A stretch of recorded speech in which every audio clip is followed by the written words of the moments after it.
బోనం వండి పూజించి రెడీగా పెట్టాను. ఈలోపు మా వాళ్ళంతా యాటలను తీసుకొచ్చి గడపకి ఎదురుగా పెట్టి నీళ్లు పోసి దండలు వేసి బొట్లు పెట్టి మమ్మల్ని అందరినీ మొక్కమని మొక్కుతున్నాము.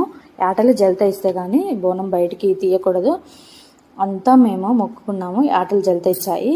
ఇక మా వాళ్ళందరూ నాకు బొట్టు పెట్టి అత్తమ్మ బోనం అయితే ఎత్తున్నారు. ఈలోపు బోనం ఎత్తేలోపు మా ఇంట్లో అత్తమ్మ వాళ్ళు ఇంకా అమ్మ ఇంకా మా తోటి ఏరాలందరూ వచ్చి నాకు బోనం ఎత్తారు.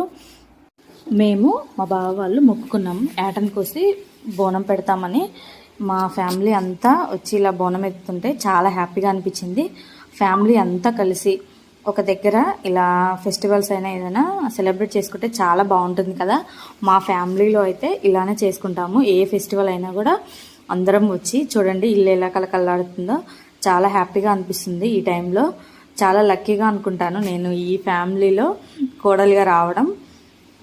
ఇక అమ్మవారి దగ్గర ఎలా సెలబ్రేట్ చేసుకున్నామో నెక్స్ట్ వీడియోలో చూపిస్తాను. ఖచ్చితంగా చూడండి. ఎవరైనా నా ఛానల్ని ఫస్ట్ టైం చూస్తున్నట్లయితే please like, share and subscribe to my channel. Thank you for watching. Bye friends.